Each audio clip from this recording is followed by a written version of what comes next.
ये बाण मेरा चरण भेद नहीं पाया, परंतु अब से मेरे शरीर का ये भाग सबसे दुर्बल होगा और अब कोई भी बाण मेरे इस स्मरण स्थल को भेद पाएगा और यही मेरे इस देह को त्यागने का कारण बनेगा।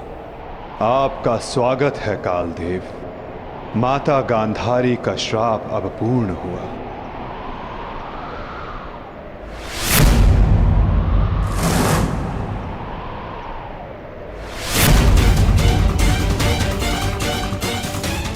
श्री कृष्ण, ये कैसा अनर्थ हो गया मुझसे?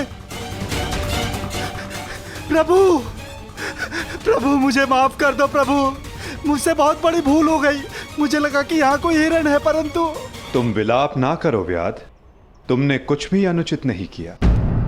जो कुछ भी होता है सब में मैं स्वयं सम्मिलित होता हूं। कर्म के चक्र को कोई नहीं टाल सकता। त्रेता युग में मैंने जब श्री राम का अवतार लिया था, तब उस युग में तुम वीर वानर वाली के नाम से प्रसिद्ध थे और उस युग में मैंने बाण चलाकर तुम्हारा वध किया था और उस कारण हेतु आज तुम्हारा बाण मुझे आकर लगा है। मेरे जीवन का उद्देश्य धर्म स्थापना था और अब जब धर्म की नींव रखी जा चुकी है तो मेरी उपस्थिति इस धरती का संतुलन बिगाड़ देगी। हर मनुष्य इस धरती पर एक उद्देश्य लेकर आता है और उस उद्देश्य को पूर्ण करना उसका कर्तव्य होता है।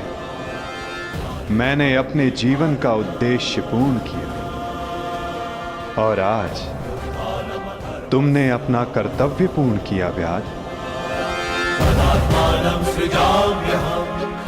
किंतु जब जब धरा पर अधर्म और अन्याय बढ़ेगा, मैं तब तब लौटकर पुनः आऊंगा। मैं जा रहा हूं, किंतु मेरी सीख गीता का ज्ञान बनकर समस्त संसार में शेष रहेगी। वो बालकों की चंचलता में होगी, इस संसार के कण कण में होगी। रूप बदलेगा किंतु मैं सदैव रहूंगा। शरीर का अंत होता है किंतु जो अमर रहता है वो है सीख।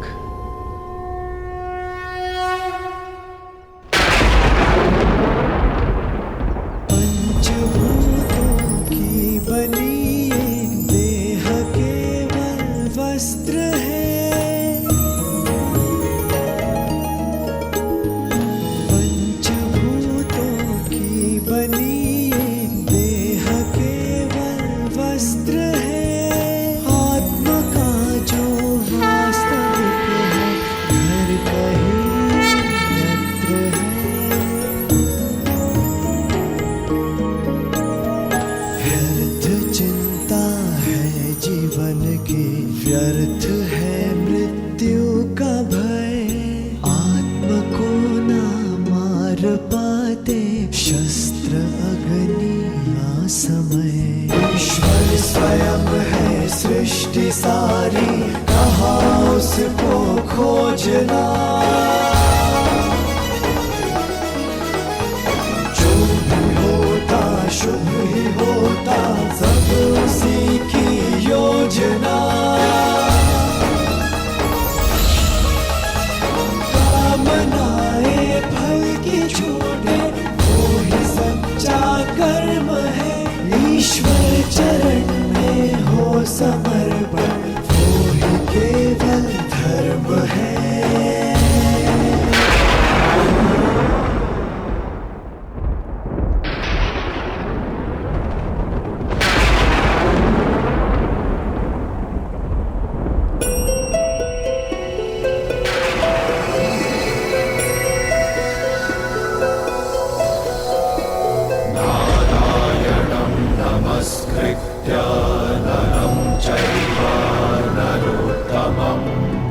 देवीं सरस्वतीं व्यासं ततो जयम् उदीरये।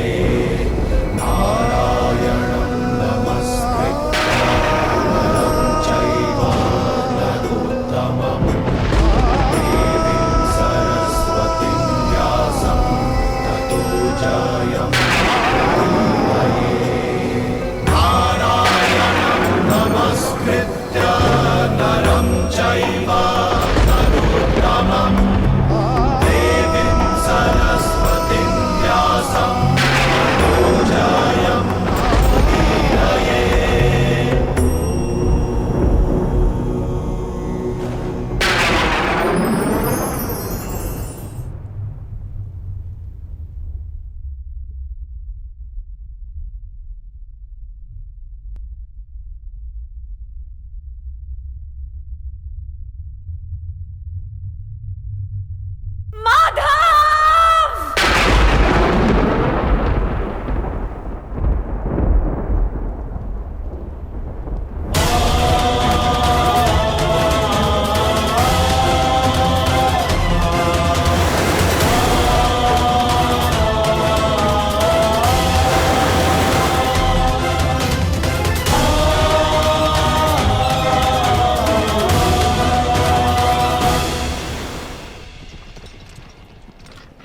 काकाश्री, हम पिताश्री वासुदेव को छोड़कर नहीं जा सकते। ये उनका ही आदेश है लक्ष्मणा। द्वारका का अंत होने को है। उनका आदेश था कि मैं तुम सभी को यहां से हस्तिनापुर ले जाऊं। मैं उनके आदेश का पालन कर रहा हूं और तुम्हारा भी यही कर्तव्य है।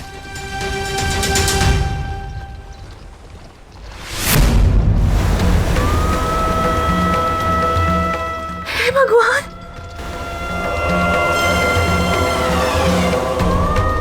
हमारा द्वारका।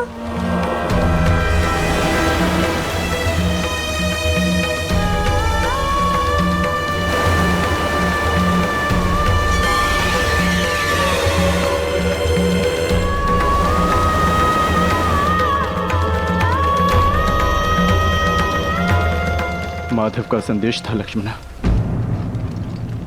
कि लक्ष्य पूर्ण हो जाने के पश्चात समापन आवश्यक है, अन्यथा संतुलन बिगड़ता है। सृष्टि अपना संतुलन बना रही है लक्ष्मणा।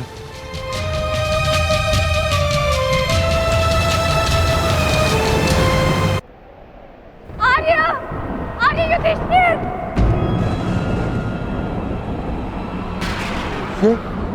ये तो पांचाली का स्वर है।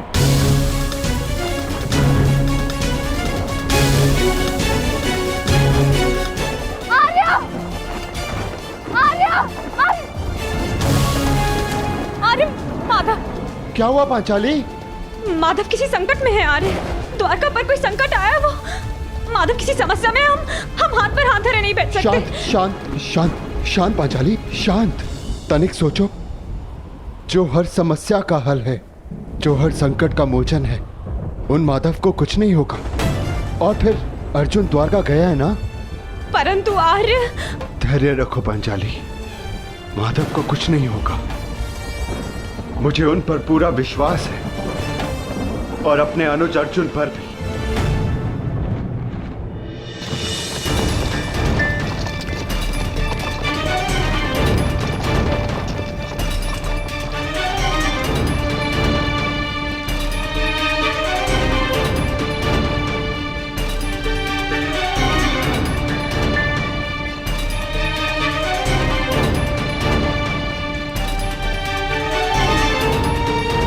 सारथी, रथ रोको।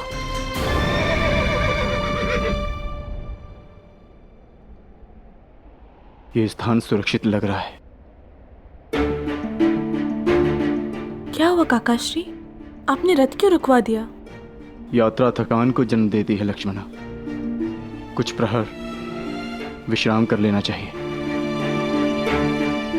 चलो।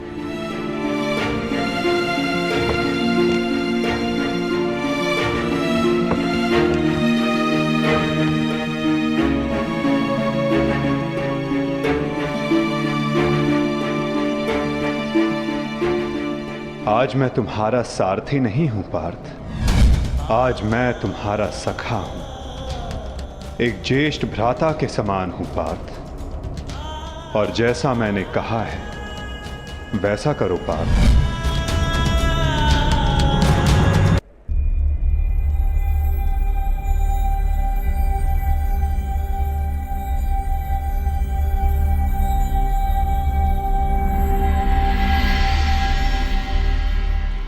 क्या हो रहा है काकाश्री?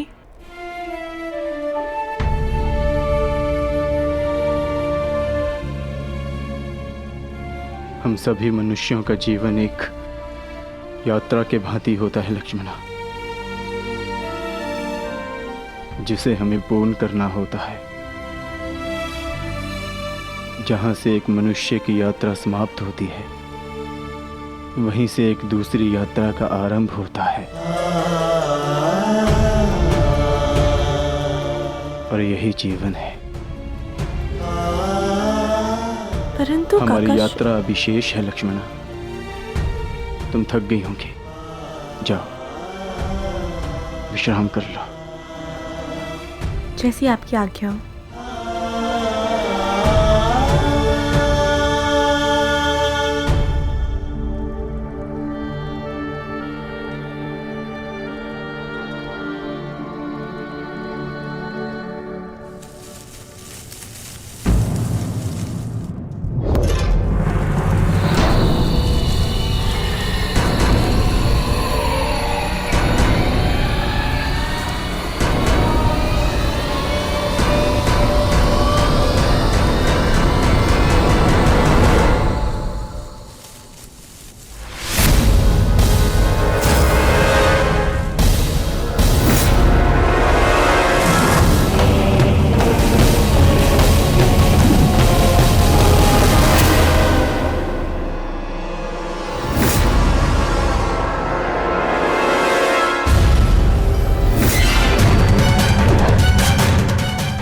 सावधान, पीछे हट जाओ, अन्यथा परिणाम भुगतने के लिए सज्ज हो जाओ।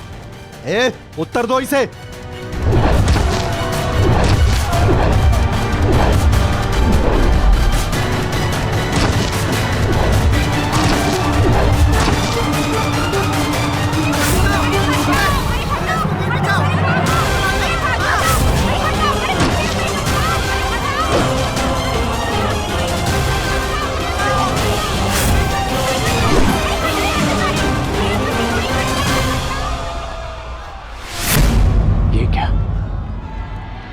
मैंने तो सहस्त्र चलाया था। मेरे बाण शस्त्र बाणों में परिवर्तित क्यों नहीं हो रहे?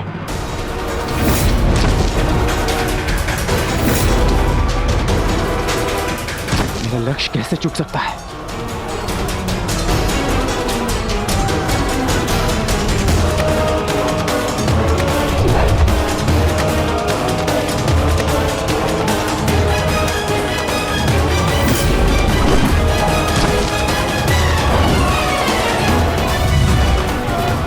पर्वतास्त्र,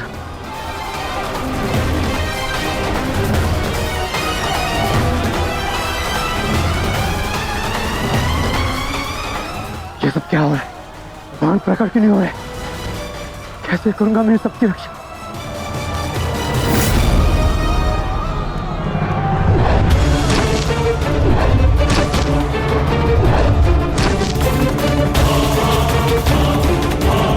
तुम शीघ्रता करो पार्थ, द्वारका की सभी स्त्रियों को अपने साथ हस्तिनापुर लेकर लौट जाओ। किंतु माधव, मैं आपके आदेश का पालन कैसे करूं? कैसे करूं इन सबकी रक्षा?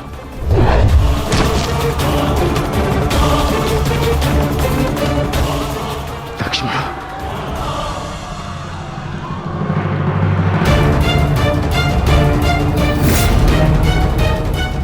छुप के बैठिए। उठ, उठ, चलो, चल, चल।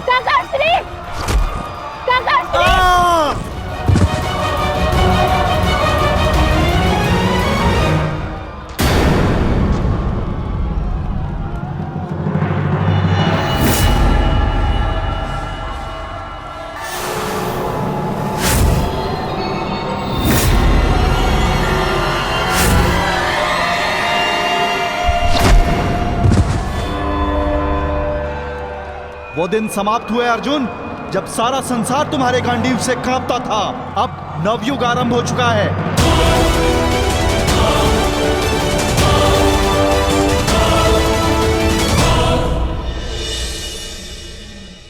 मैं समझ नहीं पा रहा हूं ज्येष्ठ, कैसे मेरे बाण अपना संधान नहीं कर पाए। कैसे मेरे गांडीव की प्रतिज्ञा टूटी। मेरे रहते हुए मेरी सुरक्षा में आई कितनी स्त्रियों को वो कितने धन को लूट कर ले गया।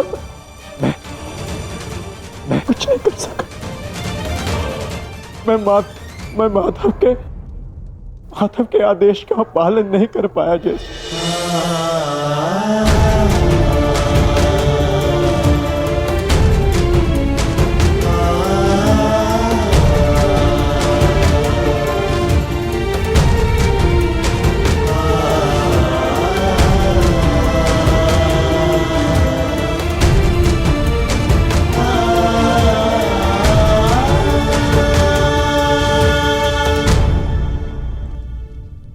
सब नाश हो गया,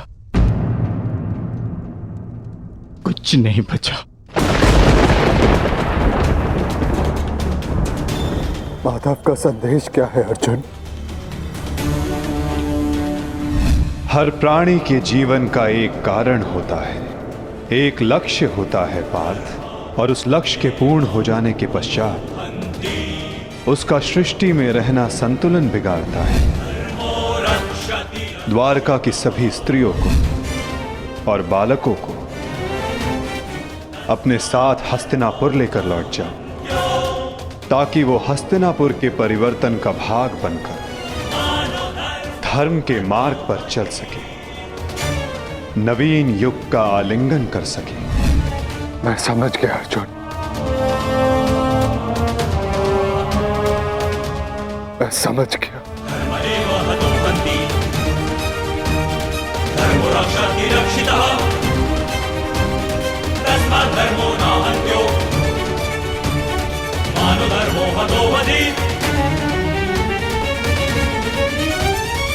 परिवर्तन का समय आ गया है। नई पत्तियों को आने के लिए पुरानी पत्तियों का झड़ना आवश्यक है।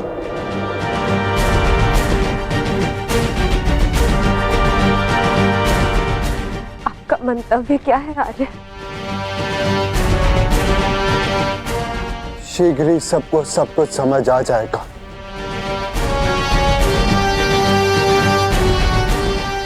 हस्तिनापुर की राजसभा का आह्वान किया जाए। परीक्षित और वृषकेतु को अवश्य बुलाया जाए।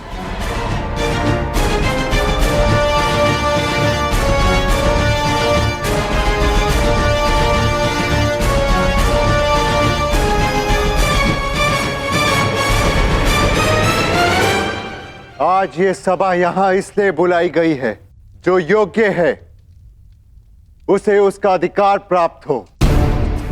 हम सब यहां अपनी नई पीढ़ी का स्वागत करने के लिए एकत्रित हुए हैं।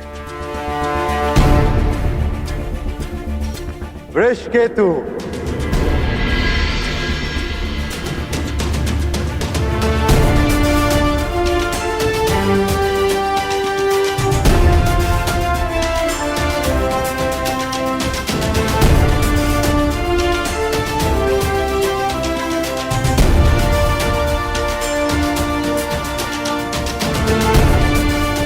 परीक्षित,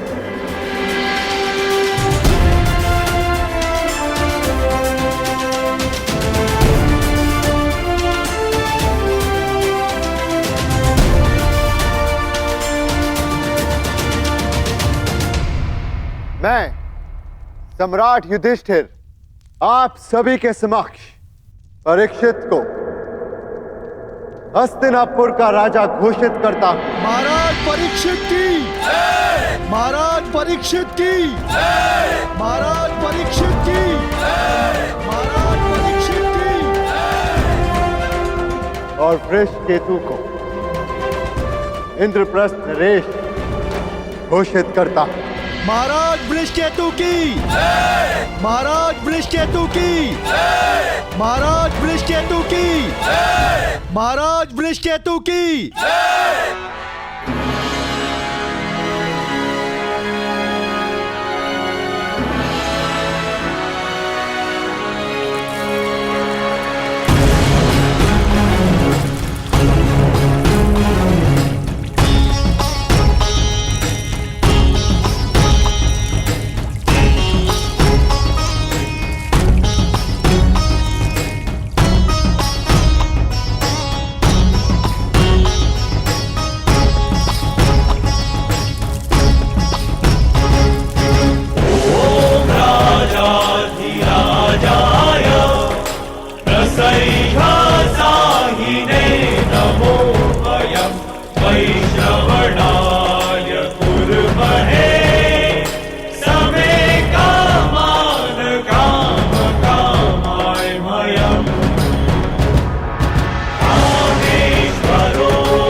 महाराज परीक्षित की, महाराज वृषकेतु की, महाराज परीक्षित की, महाराज वृषकेतु की। सदैव एक दूसरे का साथ देते रहना और स्मरण रखना कि शक्ति बिना उत्तरदायित्व के भान के विनाश लाती है। सदैव अपना उत्तरदायित्व स्मरण रखना।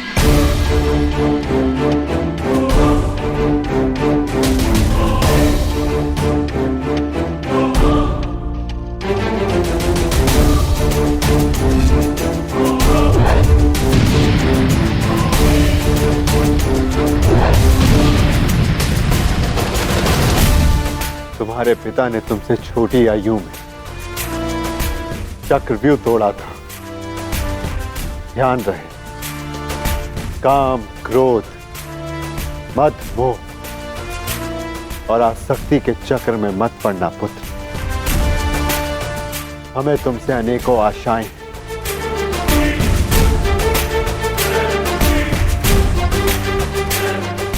और तुम्हें उन पर खरा उतरना है।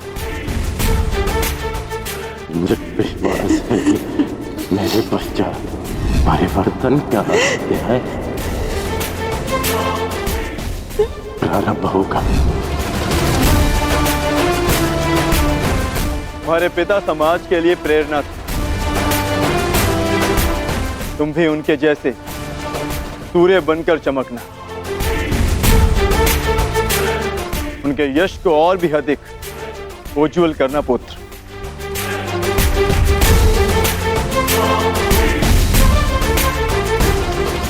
और स्मरण रखना पुत्र, मनुष्य का कर्म उसके चुनाव, उसकी नियति का निर्धारण करता है। सदा शुभ कार्य करना।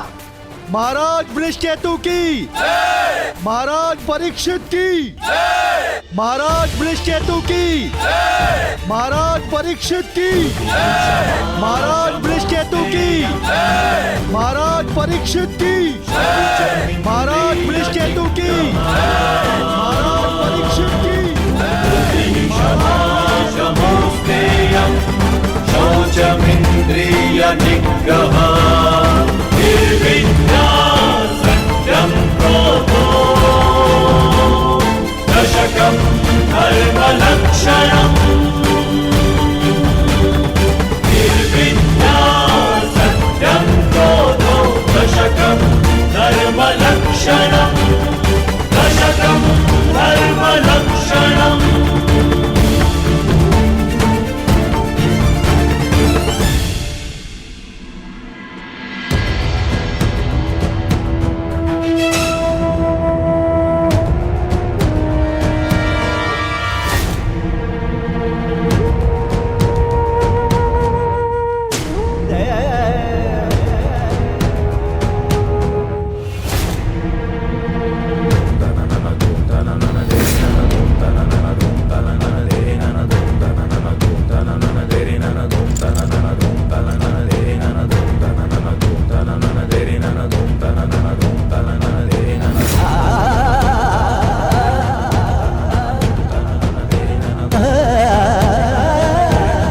टेस्ट भीतर कर क्या रहे?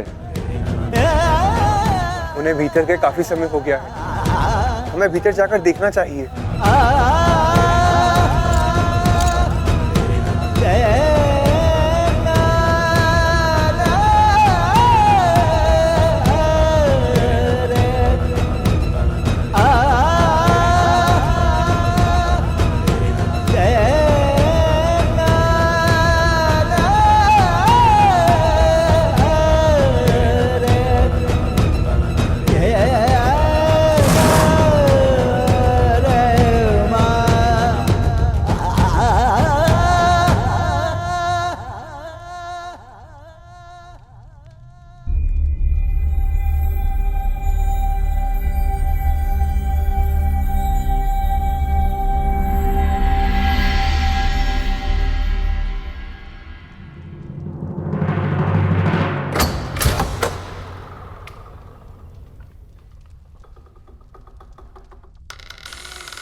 ज्येष्ठ, आप इन वस्त्रों में? माधव का संदेश सुनकर भी नहीं समझे अर्जुन। एक समय के पश्चात जब मनुष्य के जीवन का लक्ष्य पूर्ण हो जाता है तो उसकी उपस्थिति सृष्टि का संतुलन बिगाड़ देती है। इसीलिए मैंने यह निर्णय लिया है कि मैं महाप्रस्थान करूंगा।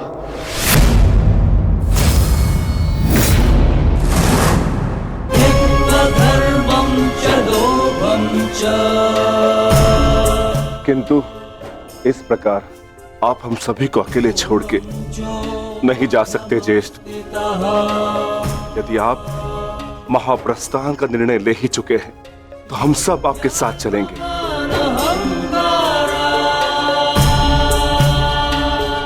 क्योंकि जहां आप हैं ज्येष्ठ, वही हमारा घर है। हाँ ज्येष्ठ, मनुष्य अपनी परछाई के बिना अस्तित्व में कैसे रह सकता है? हम पांचों भाई एक दूसरे की परछाई हैं। हम ना एक दूसरे के बिना रहेंगे और ना ही जिएंगे।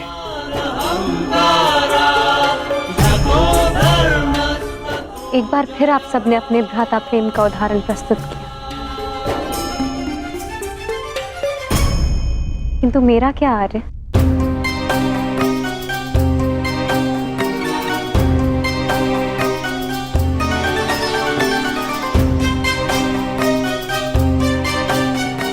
पांचाली, मैं जहां जा रहा हूं वह मार्ग बहुत कठिन है और तुम सब उस मार्ग पर नहीं जा पाओगी।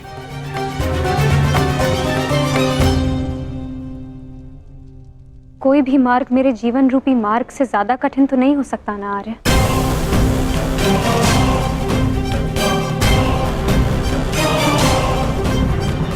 राज्यसभा में हुए वस्त्र हरण के संताप को मैं सह गई, ये सोचकर कि मेरे पांचों पति मेरे साथ हैं, मेरा प्रतिकार लेंगे।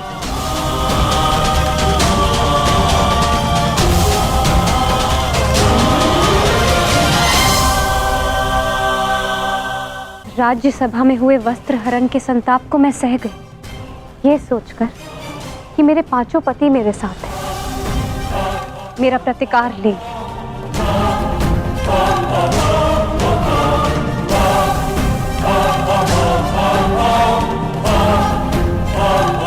13 वर्षों के वनवास और अज्ञातवास को हंसते हंसते काटा, ये सोचकर कि मेरे पति मेरा त्राण करेंगे। मेरे पुत्रों की असमय मृत्यु से कठिन कोई और कंटक तो नहीं हो सकता ना आर्य, परंतु सहा मैंने, क्योंकि मेरे पुत्रों के पिता, मेरे पांचों पतियों का सानिध्य मुझे प्राप्त है, और आज आप मुझे ही छोड़कर जा रहे। माता कुंती ने आदेश दिया कि पांचों भाई आपस में बांट, मैं बटी आर्य, परंतु मैंने आप पांचों को बटने नहीं दिया।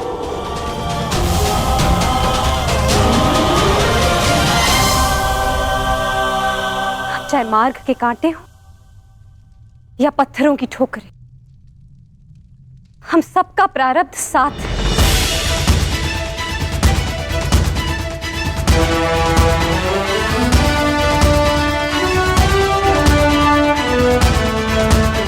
और यही मेरा निर्णय है आर्य, आप जहां भी जाएंगे मैं आपके साथ चलूंगी,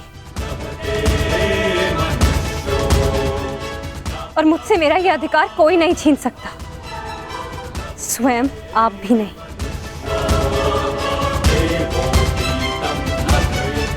मैं चयन कर चुकी हूं आर्य, अब इस यात्रा का जो भी परिणाम होगा मुझे स्वीकार होगा।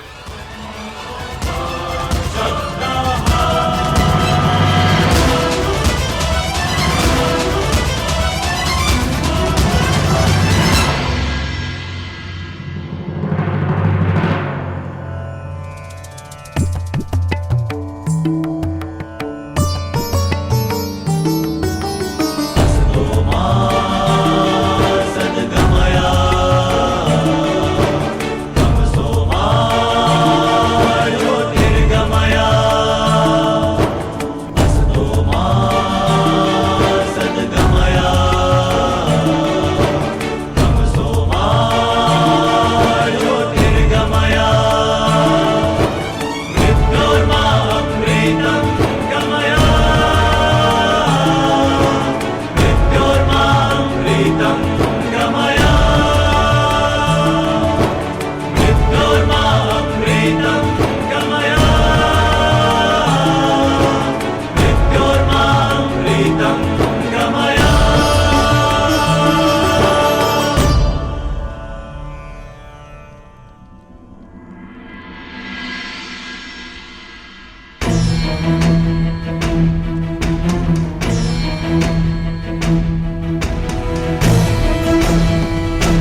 कौरवों और तुम में कभी भी पक्षपात नहीं किया। यदि प्रिय युधिष्ठिर को स्वीकार है तो हस्तिनापुर नया राज्य बनाने में तुम्हारी सहायता करे, परंतु पुत्र इसके बदले मुझे भी तुमसे कुछ चाहिए। तुम्हारी माता कुंती यही हस्तिनापुर में रहे। आज तक के इतिहास की सबसे बड़ी, सबसे रोमांचक, मनोरंजक द्यूत क्रीड़ा हम सबके जीवन का सबसे बड़ा खेल होगा। 5 की शक्ति दास हो गई दुर्योधन। युधिष्ठिर भी तुम्हारा दास हो गया। जो विजय संसार के सबसे बड़े युद्ध में नहीं मिल सकती थी, वो युद्ध के चाल में तुम्हारी हो गई। वो शेष है द्रौपद पुत्री पांचाली।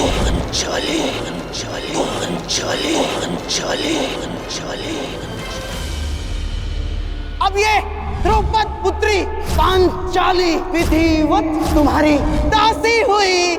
दुशासन, तुम मेरा अपमान करने वाली उस दासी को अपने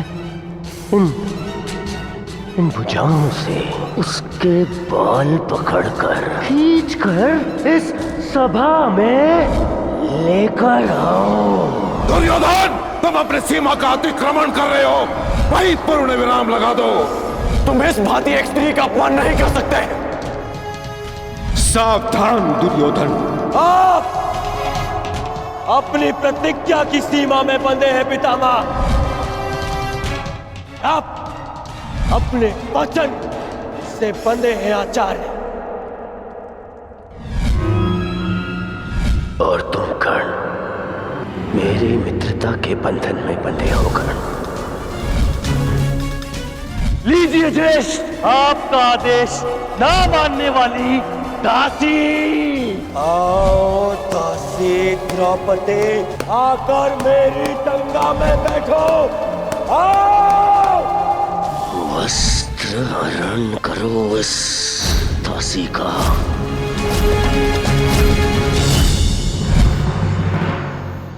पुत्र परीक्षित, सदा द्यूत और शर्त से दूर रहना पुत्र।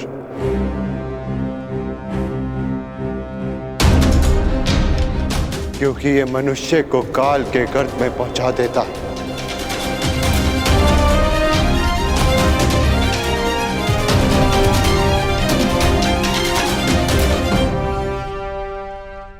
इस सभा में इतना सब कुछ हो जाने के बाद भी आप सब मौन हैं, परंतु इस अधर्मी दुर्योधन को उसके कुकर्मों का दंड अवश्य मिलेगा।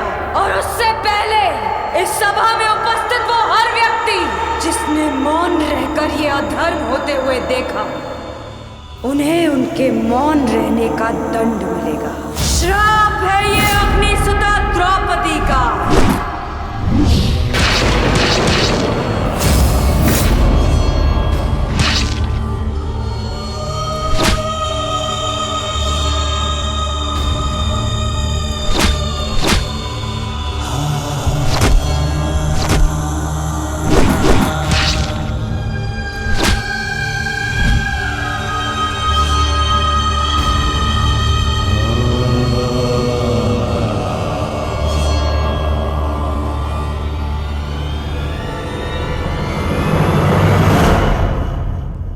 सदा स्त्री का सम्मान करना पुत्र।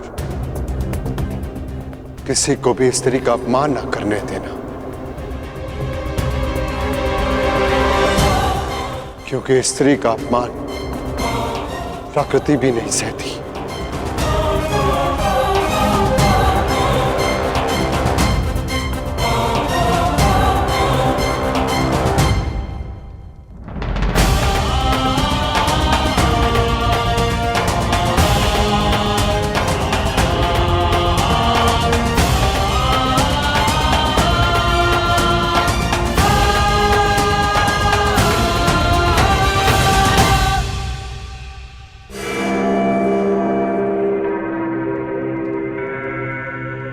मैं दुर्योधन आज हस्तिनापुर के सिंहासन को दांव पे लगाता हूं। बस दुर्योधन, हस्तिनापुर पर तुम्हारा कोई अधिकार नहीं। तो जिनका अधिकार है मैं उन्हीं से पूछ लेता हूं। पिताश्री, मेरा इस सिंहासन पे अधिकार नहीं, अधिकार है पुत्र, और मैं तुम्हें उस अधिकार का प्रयोग करने की अनुमति देता हूं। यदि एक चौसर इस क्षण बंद न हुई तो परशुराम शिष्य द्रोण के बाणों को कोई नहीं रोक पाएगा। आचार्य द्रोण, आप इस सभा के सभासद हैं और नियम अनुसार सभा के समाप्त होने तक आप नहीं उठेंगे, अन्यथा आप दंड के पात्र होंगे। स्मरण रखना पुत्र, राजा वो नहीं जो राज्य की सीमा के पार देख सके। राजा वो है जो प्रजा की आंखों की सीमा में आए एक आंसू को देख सके।